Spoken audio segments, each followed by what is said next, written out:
Good afternoon, everyone. We're going to give a couple minutes here just to let everyone log on, probably start around a couple minutes after.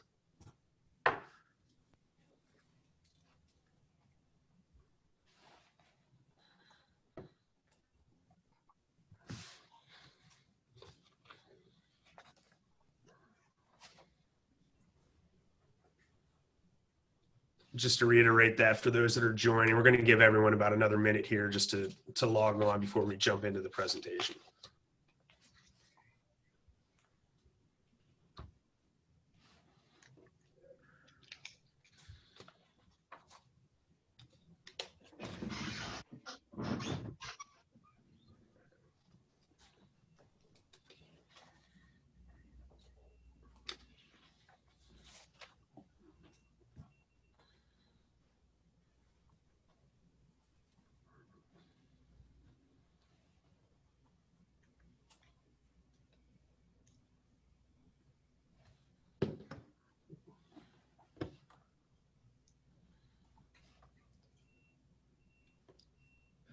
Okay, why don't we get started? I want to thank everyone for joining us today. This is an ongoing series of webinars being presented by Chartwell, basically a lunchtime series. Today we're going to be talking about, frankly, navigating a workers' compensation case in Pennsylvania during a pandemic.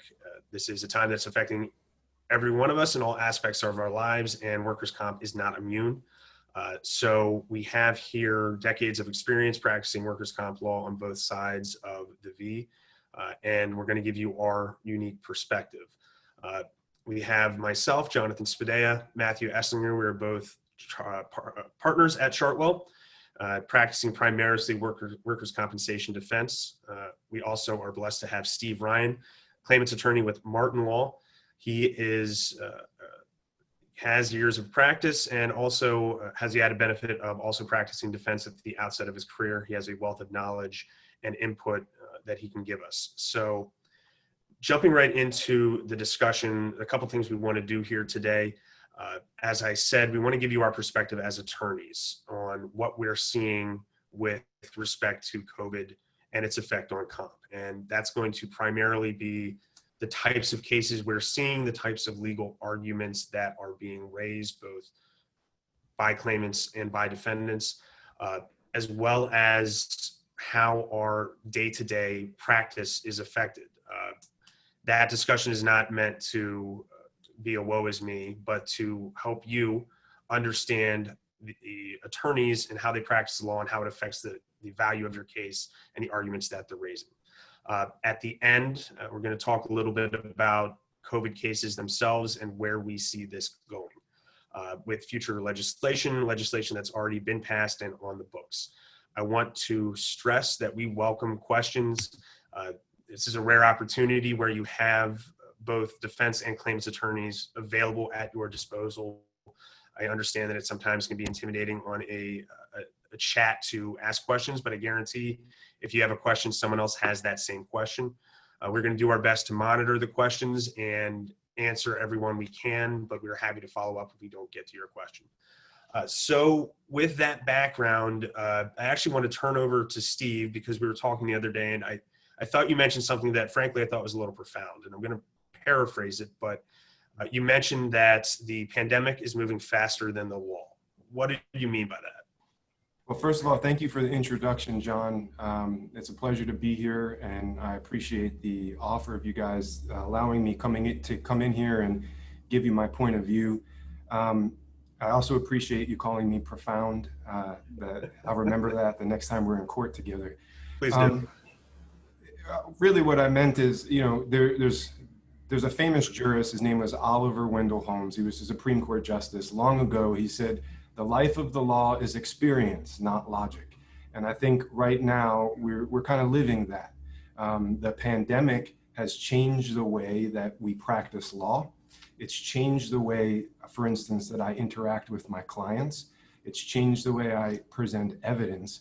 And it's changed the way even the judge hears the evidence and where they hear the evidence from. And so the law is reacting. And what we're seeing is, you know, I think if we were to do a talk like this in June, and October and in January, what we say might be slightly different from talk to talk, because there's a lot happening on the ground level of claims.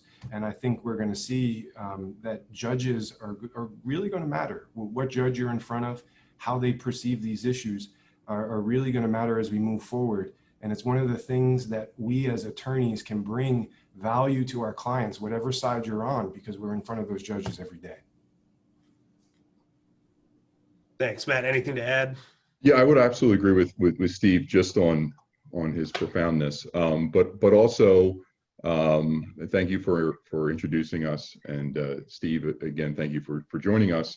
But as far as from my perspective, from the defense perspective, because the law is changing so quickly, I want to make sure that I'm imparting advice on where your case is at now, and also the risks or advantages going forward, and you use that information to determine whether or not you want to, do I want to consider litigating in a certain aspect in this matter? Do I want to push this towards a resolution?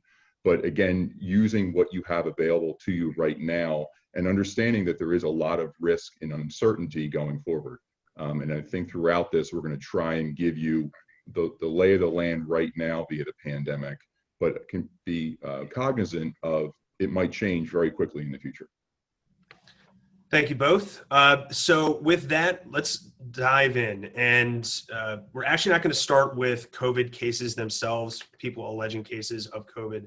We can touch on that at the end, but it has been my experience and my assumption that most of the participants, their experience, the real issues that are coming up are what we like to call economic or collateral damage type issues. Restrictions, how COVID may be affecting the workplace or a claimant's ability to return to work. So with that, I'll turn it over to Matt and get your insight.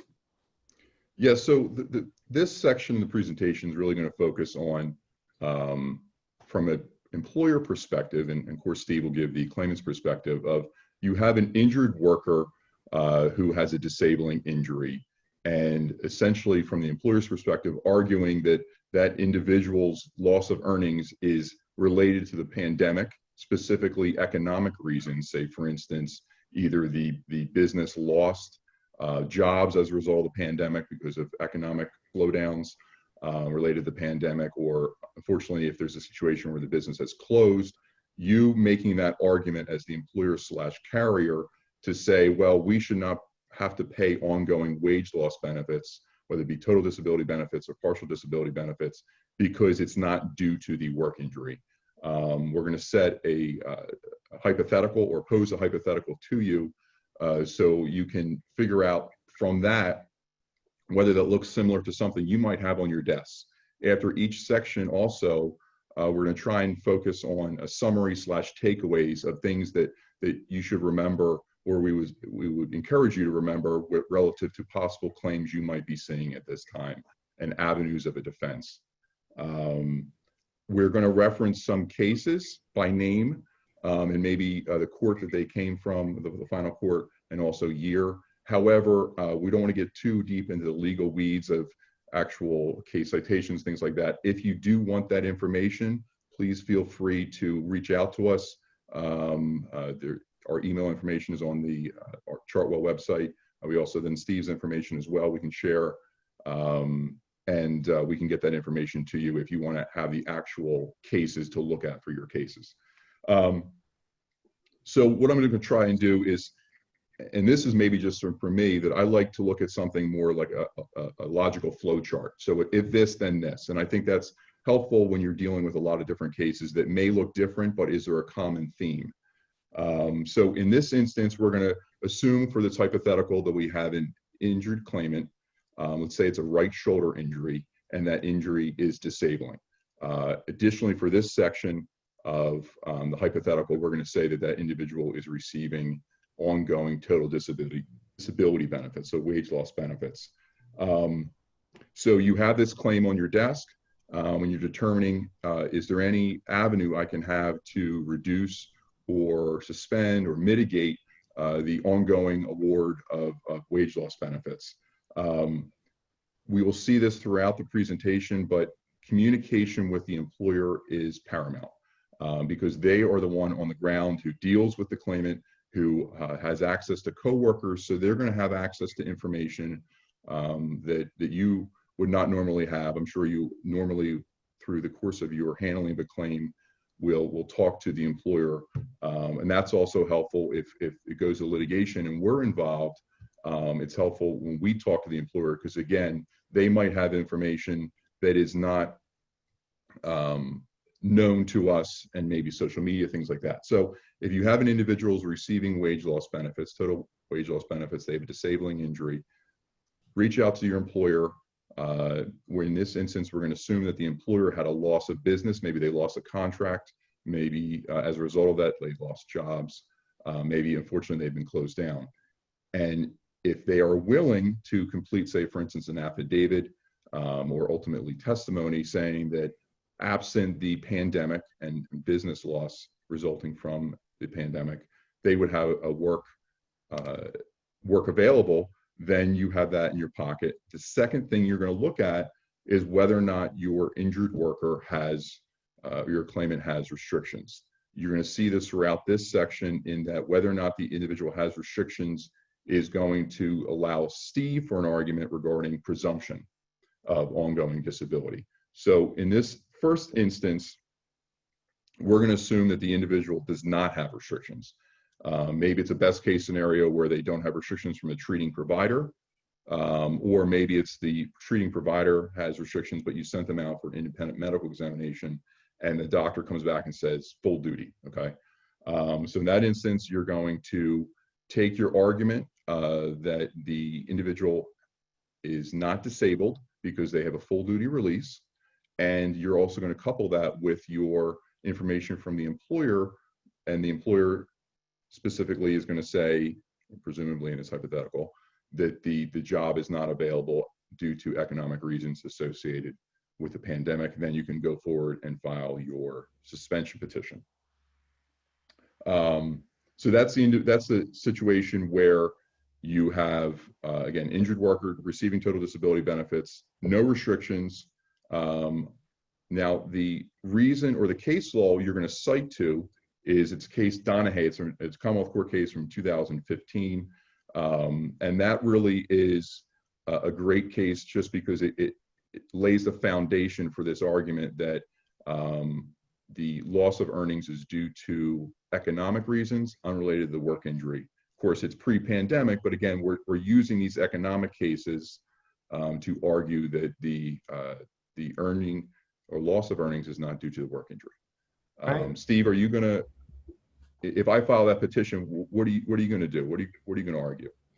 Well, just to take a step back real quick, just to give you an idea of how I look at folks when I'm evaluating their cases. I start with whether they have restrictions or not. And in our hypothetical here, this injured worker doesn't have any restrictions. And that matters. I think when an injured worker has a full duty release, that's a tough spot to be in, whether there's a pandemic or not. But the next thing I'm asking them is, well, and don't hate me for this, but I'm trying to figure out what type of full duty release do they have? Is this an IME doctor who says that they can work full duty? Is this, what is their own doctor, their treating doctor saying that they can do? And that's going to determine what I'm able to do with the case.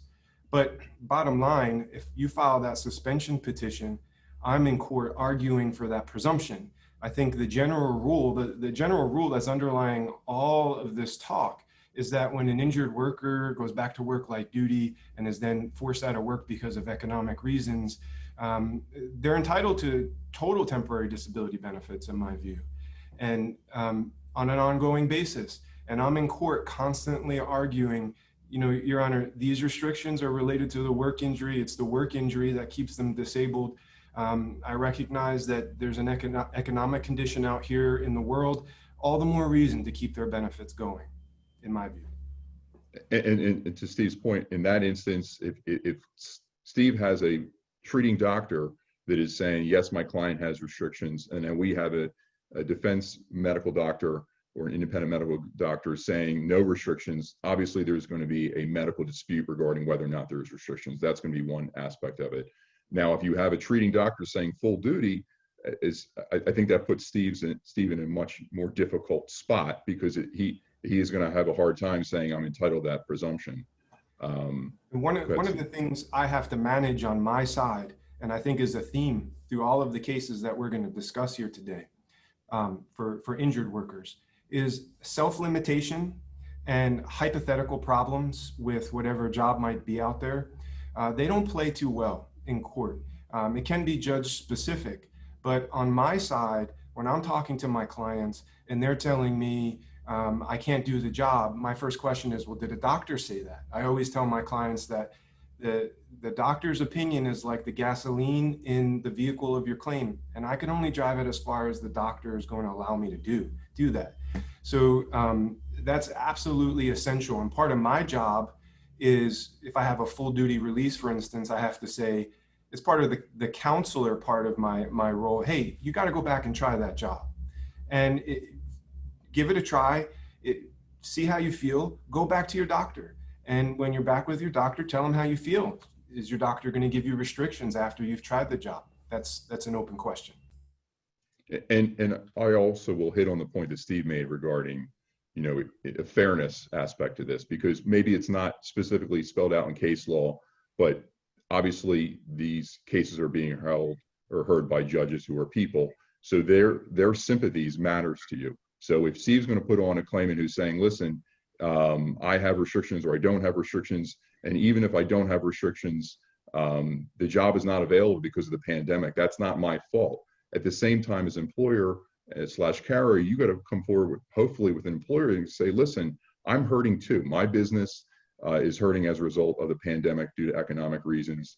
And by the way, I don't want to get hit with additional premiums, things like that. Maybe you're not as explicit as that, but essentially showing the judge that it's not just claimant that is being criticized or impacted by the pandemic, that's employers that are hurting as well. One small point on that is, workers' compensation judges are living this pandemic as well. And, we see them in video hearings sometimes, or we talk to them on the phone, and they're working out of their homes. So it's unique in the sense that sometimes I have a claimant in court and they're talking about some problem that's personal to them that won't allow them to return to work, or some greater life experience. In this particular case, the whole world is living it, and it makes it a greater wild card, in my opinion. Yes.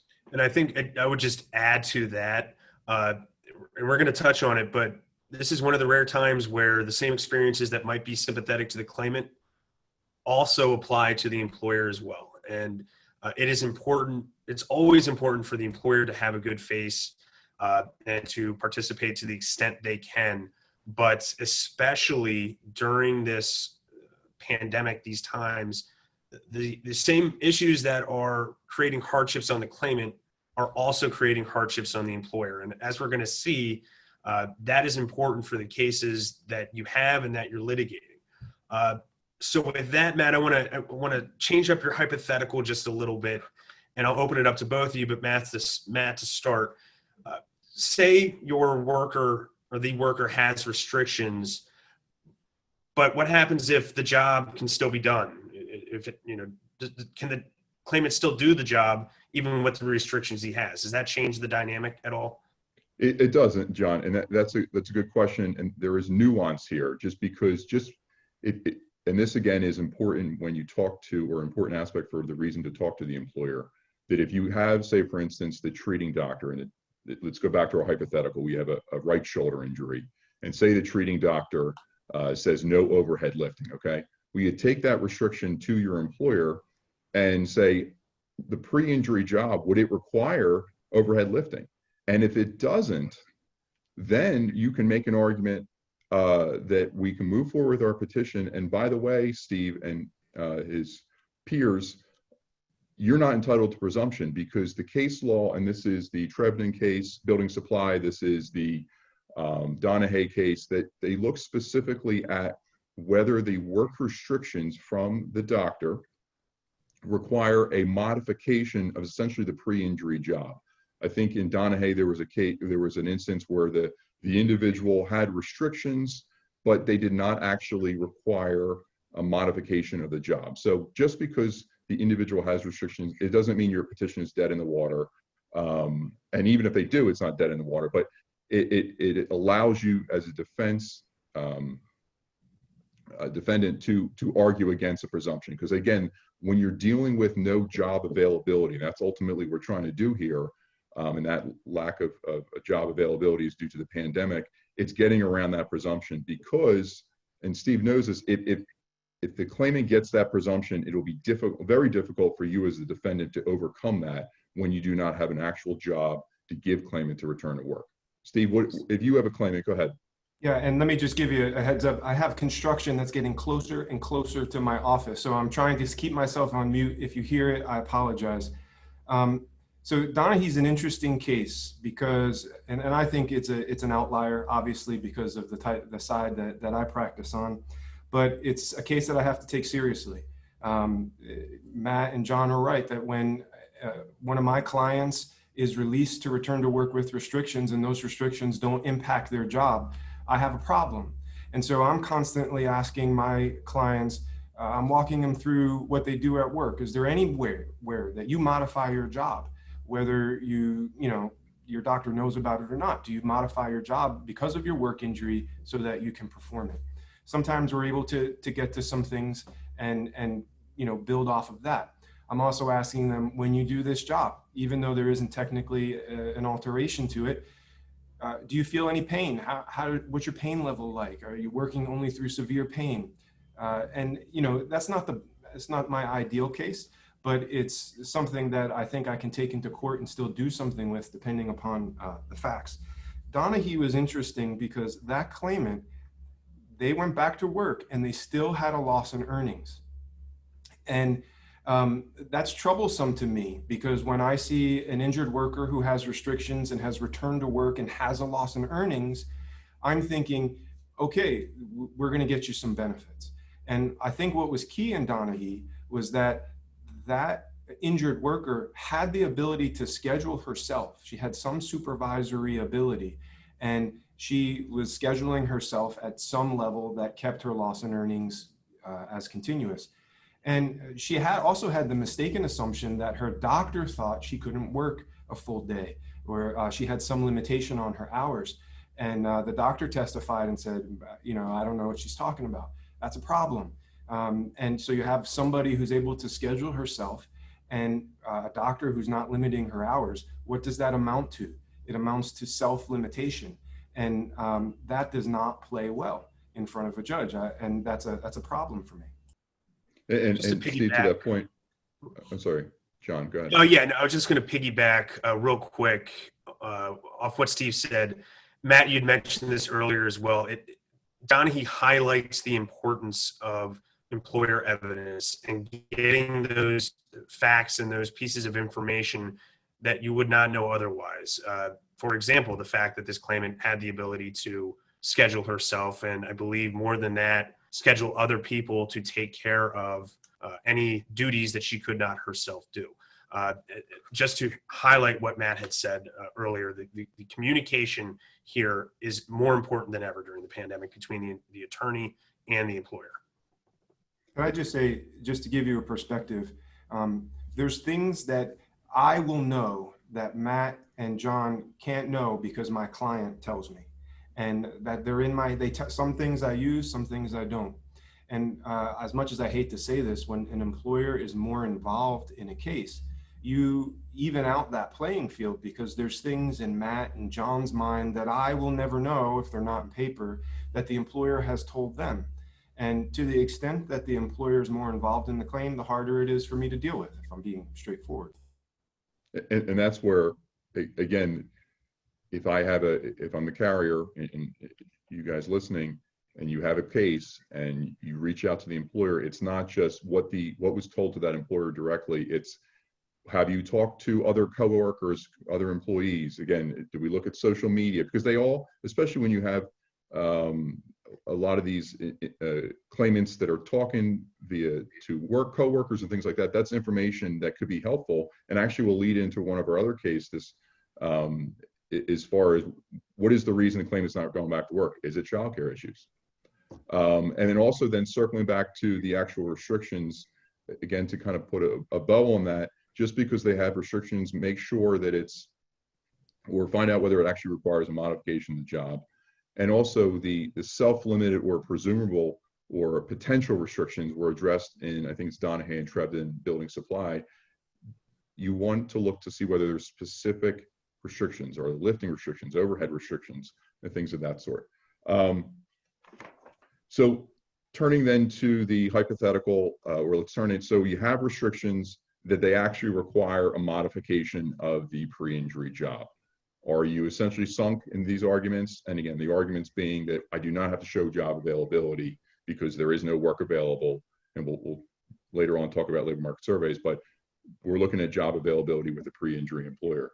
There was a recent case in May of this year, Respironics, which essentially allowed the employer to make the argument that an individual that is on restrictions, you, the employer, without showing work availability, may still be entitled to a restriction, or I'm sorry, to a suspension of benefits if there's reasons for the individual not returning to work unrelated to the work injury. And that's the Respironics case. So essentially, and this is one where I think it's helpful to get a little bit into the facts. So essentially, there's a claim petition. I believe it's a medical-only acceptance of a work injury. Claimant files a claim petition arguing that the injury is disabling. I think there's also then an argument for termination petition, but we won't get into that. Focusing on the claim and whether or not claimant's injury was disabling. During the testimony, and I will say the defense counsel did a great job on cross-examination, essentially got claimant to acknowledge that he could go back to work doing, say, for instance, jobs at McDonald's or things like that, but lighter duty jobs. I think he had a shoulder injury and was unable to do his pre-injury job, but could go back to work, admittedly from claimant's testimony, doing jobs at McDonald's, which would not require the shoulder. So the key there is he has restrictions for the shoulder, the work injury, but part of the reason he's not going back to work is not the work injury. Rather, it comes out that he's made a decision to stay home due to watching his kids. I think it came out that either his wife or spouse was working and they decided due to childcare issues that he was going to stay home and care for the child. So this comes out during testimony. And ultimately the judge suspends benefits as of that testimony and says that claimant removed himself from the workforce. Now, I will say that normally the removal for the workforce cases are difficult and few and far between. Absent a claimant saying, yes, I've removed myself and retiring, and we don't really see that happening very often. I would put that in the same likelihood of a claimant saying I'm fully recovered. It doesn't occur. But in this instance, they applied that retirement type analysis and said that claimant acknowledging that the reason he was not going to work was A, because of the work injury, and B, due to these childcare issues. And as a result of that, they suspended benefits. So this is obviously a very case-specific case, but if you can talk to your employer and get this information, or get information that why isn't claimant going back to work? I found out that his wife or spouse is working and he's staying home. And are they staying home due to COVID? Maybe they're caring for their children, so maybe the child is doing virtual learning and they got to watch for them, so they can't go back to work. If you, the employer, get that info, or you, the carrier, get that information from the employer, maybe you can craft an argument and say the reason they are out of work is partially due to reasons unrelated to the work injury, and therefore we're entitled to at most a suspension. Steve, your response in this case? This case is another troublesome case for me. It's troublesome for a couple of reasons. I think you're right. This was the product of good cross-examination. The first time the claimant testified, he said the reason why he was staying home was because of his work injury. And later on, and sometimes it just stays that way and the record closes. And later on, the defense attorney circled back and asked again. And this time, the claimant, he said something, in my opinion, it seemed vague. You know, I'm not going to work some job at McDonald's for $8 an hour. And I don't know that there was ever evidence that a job that paid $8 an hour was out there. But what the claimant showed was self-limitation. He was showing, I'm not going to go out there and look for work. I'm going to stay home. It's still troublesome for me because he testified specifically that his work injury was a factor.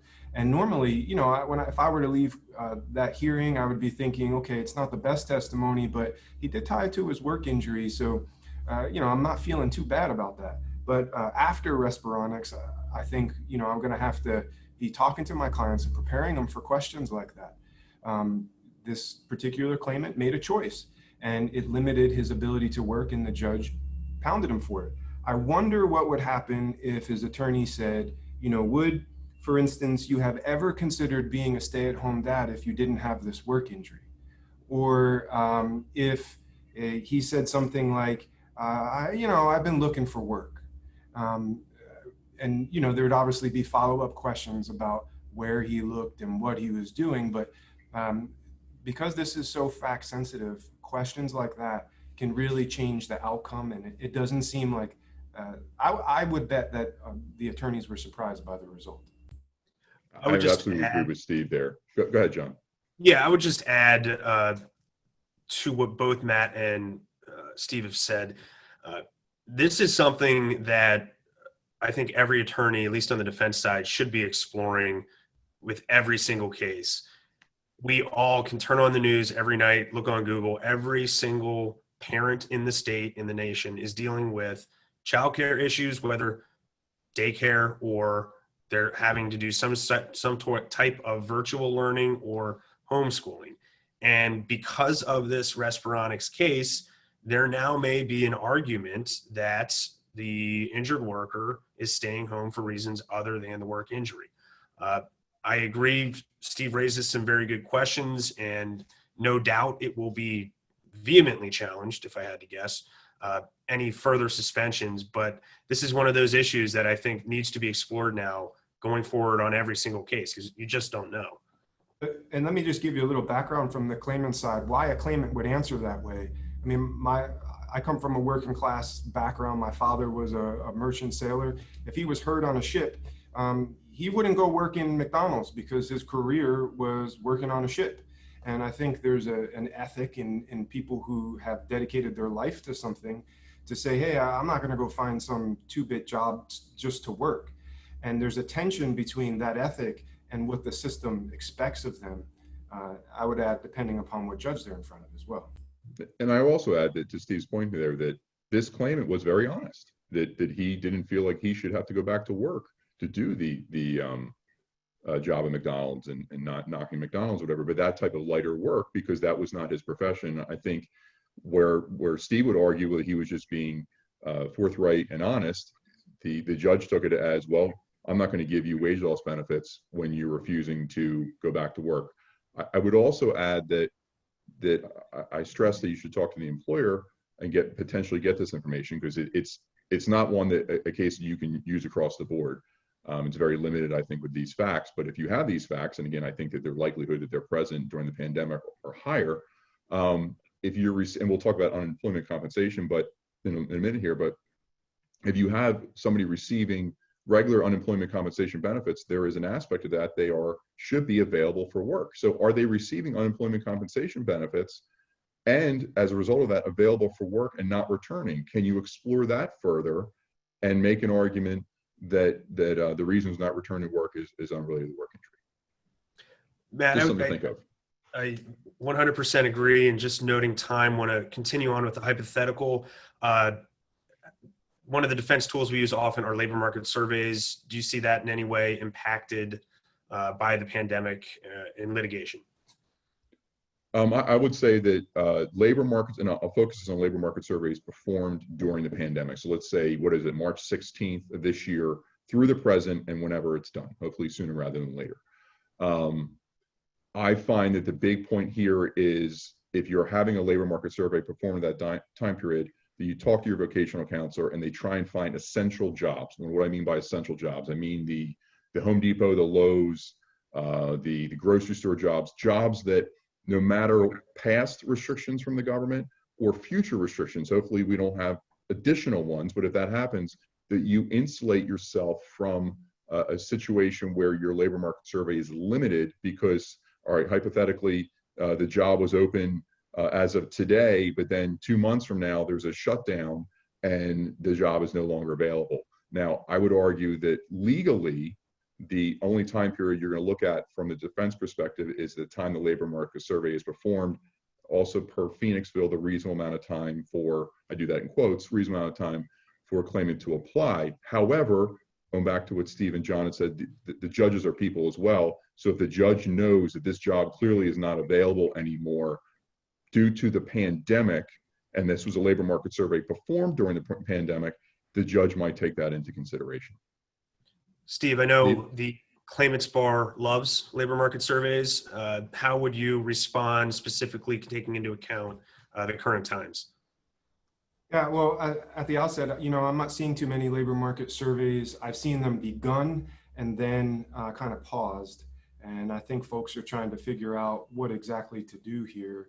And I'm making all the arguments that Matt mentioned earlier, they're, in general, I think labor market surveys are a bit of a fiction anyway, but it's stretching the fiction when you have a global pandemic that's affecting all of these particular jobs and someone's ability to work. So that's all I have to add to that, really. All right. Kind of wrapping a bow on this section, the economic issue section, Matt, and the collateral damage cases and all these hypotheticals we talked about. For the people listening, what are the take-home messages they need to know? Yes. So anytime you're dealing with these cases, again, you're looking at economic issues related to the pandemic and as a result, a lack of ability to offer a job. You want to look at, does my claimant have restrictions? If they do have restrictions, are those restrictions to the point that they require a modification of the pre-injury job?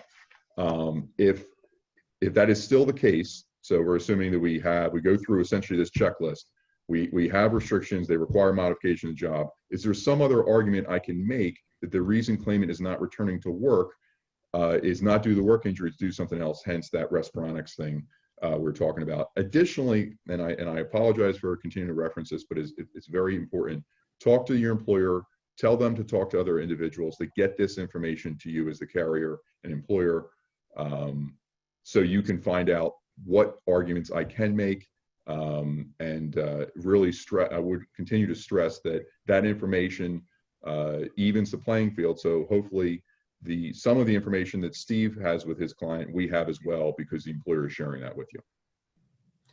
Thank you, Matt. It kind of leads into the next section, and we don't need to spend a whole lot of time here, but just talking about the day-to-day life of practicing workers' comp now and how that really affects litigation and the value of a case. Just for everyone's benefit, hearings are being handled almost exclusively by phone or in a video conference format like Zoom or WebEx. The claimants, we're seeing more depositions by phone. Doctors' depositions are almost exclusively by phone. Since March, I have had one live hearing, and that was very recently. I've had a couple of live depositions. Frankly, from the defense side, I do think it does hamper cross-examination to not be in the same room as a claimant and a doctor. Frankly, personally, I like to be there, especially to avoid technological issues. I like to hand documents over. I like to be able to reference paper in front of me. And that does kind of increase the difficulty of litigating cases. From my own perspective, though, on the flip side, as I mentioned earlier, I do think it does level the playing field to some extent with judge sympathy, and that does play a factor. Typically, it's always the claimant in the room testifying with the judge. I think that does have a real effect on a case. And now that is a step removed, and everyone is doing it by Zoom. Applying that to one of your cases, I think if you do have really good facts from the employer side to get out, I would recommend reaching out to the judge and seeing if they will do a live hearing. Most of the judges require you to request it. I have heard that they will allow some, but it's definitely worth exploring. But with that, Matt, Steve, any other just general inputs on litigating cases now and the effects that has in this pandemic world? Well, I think what I would have everybody understand from my side is my personal interaction with my clients has been extremely limited, particularly new files. I mean, there are people who I've signed up during the pandemic who I didn't have the opportunity to meet with face to face, and our whole relationship is over the phone. And then when you add to that the presentation of testimony before a judge, I think from like Philadelphia to about Allentown, I'm seeing more video. West of Allentown, I'm seeing more teleconferencing and even more likelihood of a live hearing. But it becomes tough for the injured worker who's over the phone, and maybe they can't even speak English, and they have an interpreter present who they're talking to for the first time when the judge says, let's go on the record. And when you get to mediations, my client is often not with me. So I'm usually talking to the judge and then communicating with my client over the phone. There are some judges who will have video mediations and they'll put you in virtual rooms. I'm going to do one of those in an hour and a half. But oftentimes my client's not in those rooms with me. I'm just waiting there. I talk to the judge and then I talk to my client. It actually matches what the situation often is on the employer side. And I think that probably has the net effect of making it a little bit more difficult to settle cases. And I will just jump in right there. I would agree that specifically with regard to if you have a claimant that is unrealistic in their numbers, sometimes I'll have a claimant's counsel, maybe Steve will get, I'm not saying Steve specifically has done this, but reach out and say, hey, I think a mediation will be helpful because the judge can sit down and talk to my client about, the risks of their case or the advantages of your case or what have you. And the judge will do the same thing for us. And I think it is that subconscious face-to-face aspect that you do lose when you're doing the telephone mediations and not having the judge right there talking to claimant, telling claimant, get back to work, you lose some of that. But I think then combating that, it's just a matter of making sure that you pick a judge that will, and I'm not saying certain judges won't, but certain judges I think are better at some of these mediations, being quite frank, and review all the facts. It also makes it important that both parties, especially defendant from our perspective, that we give the mediation or the mediating judge a mediation memorandum, things like that, so they have a background of it. But again, the importance on my point as far as mediations is making sure you get a good mediating judge if you can control that. All right, thank you both. Going to move on here and briefly fight with Steve about unemployment compensation benefits.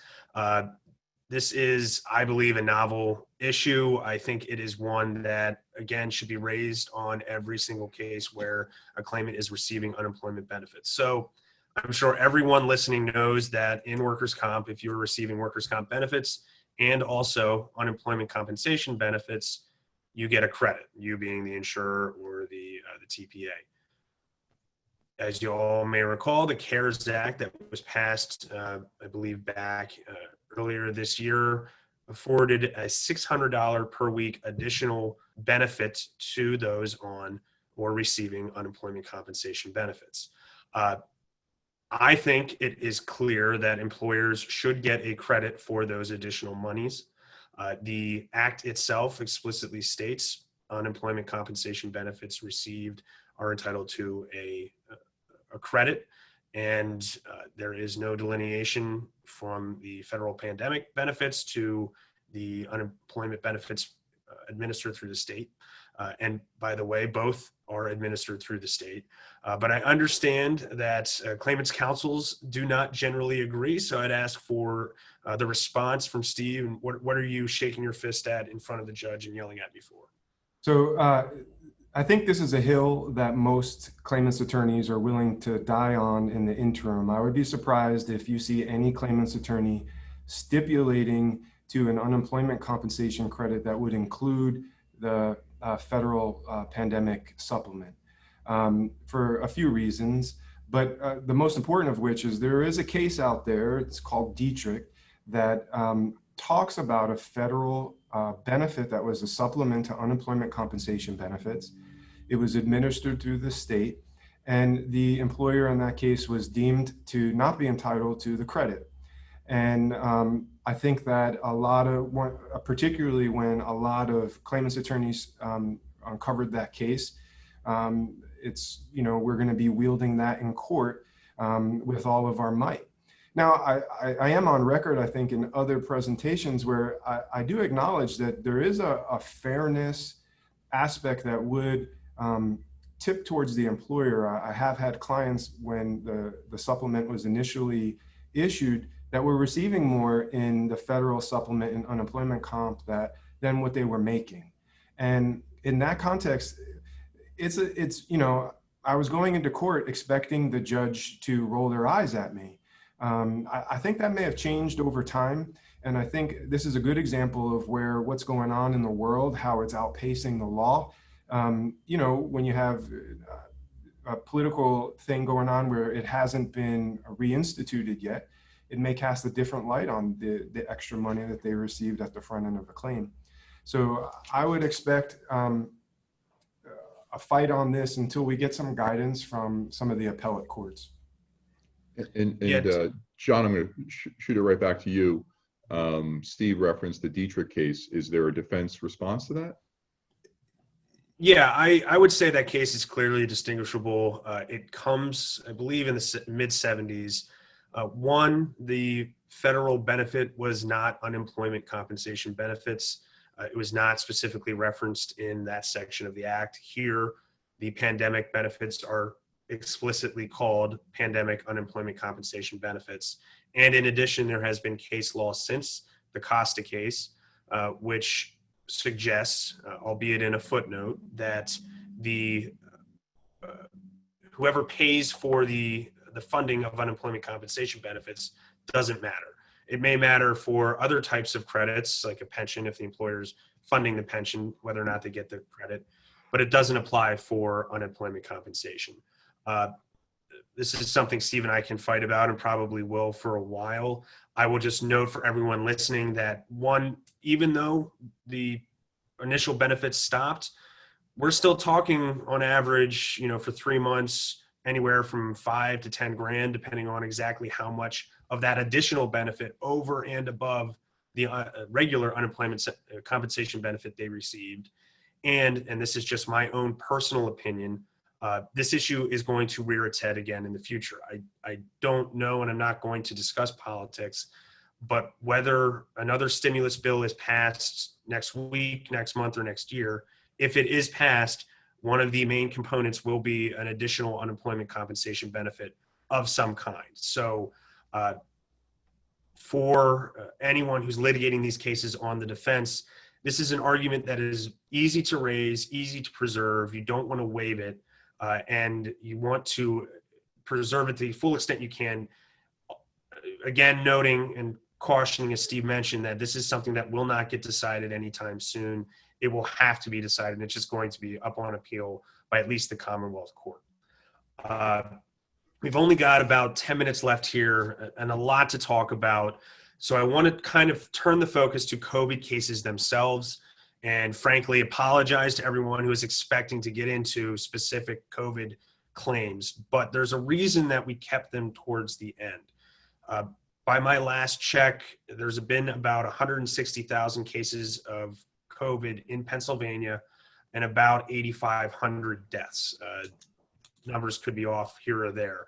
With that said, I have not seen a massive floodgate of COVID claims. I'm aware of them. I know people in my firm that have them, and I'm sure there's participants listening that have some as well. But it has not been a massive influx.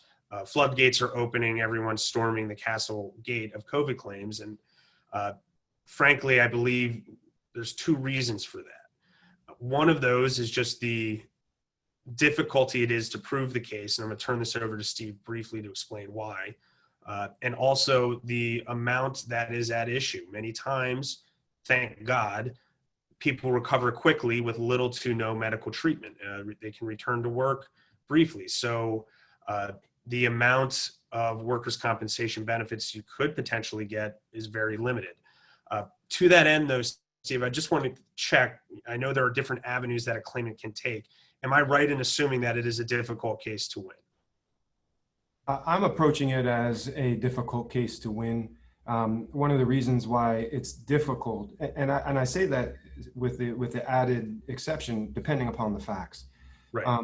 You know, if I had an economist walk into my office and say he thought he had COVID, I would probably be very slow to take that claim. If I had an individual who worked on the line at a meat packing plant, or was in a hospital or some other occupation like that, I'd be listening very closely.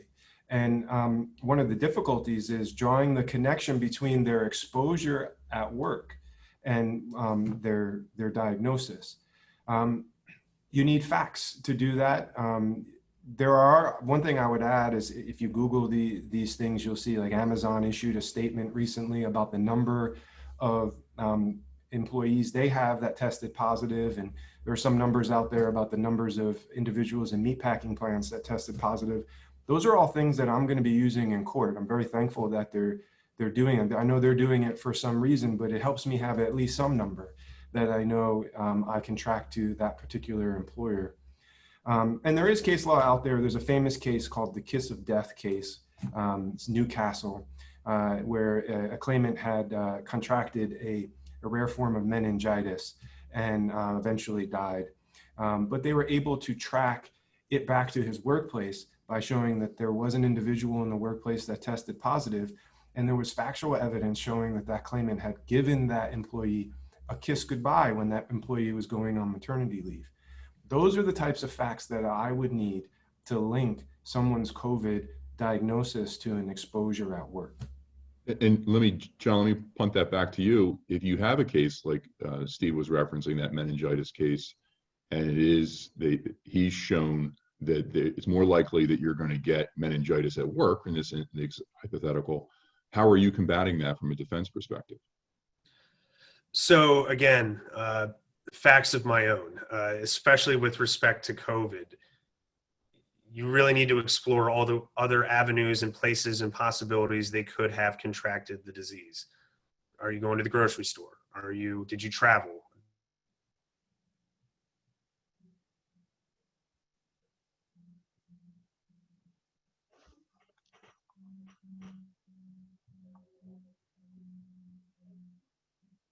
John, I think we might have lost you there. Connection. Okay. If you can still hear me, again, it's difficult. Thank you. Again, we all have to be flexible, even in presentations. It's a difficult burden, and I want to end with where we are going, and that is presumption law. So the future of COVID litigation is going to turn on presumption laws, and these are all laws being passed at the federal level or the state level that create a presumption that COVID was contracted at work.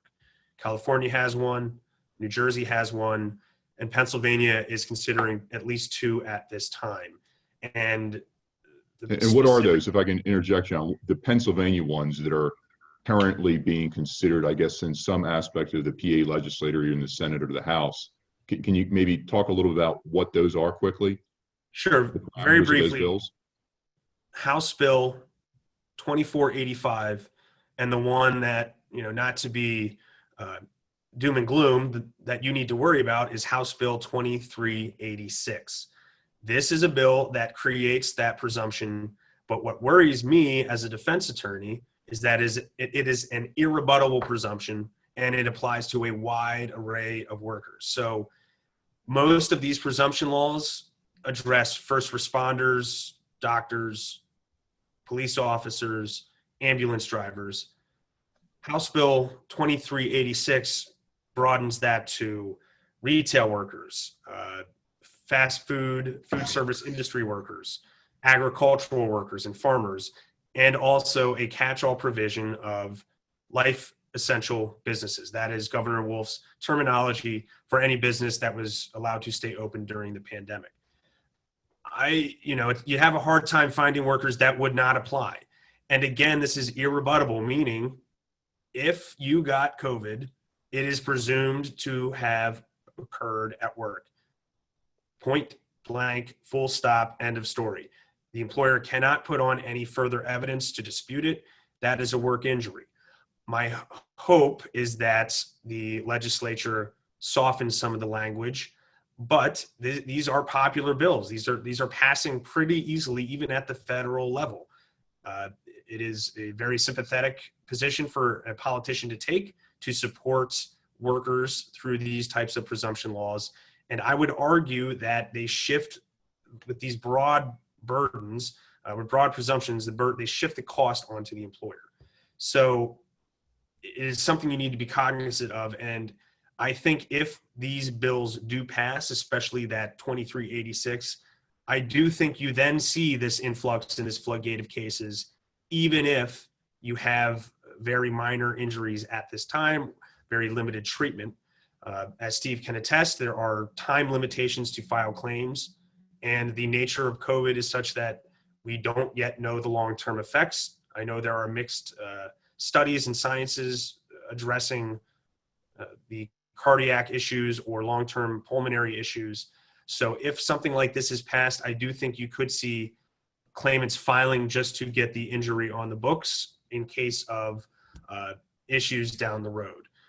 And John, let me just interject briefly there. So as a defense counsel, how are you counseling your clients to, knowing that that is potential legislation coming down the road, to address that?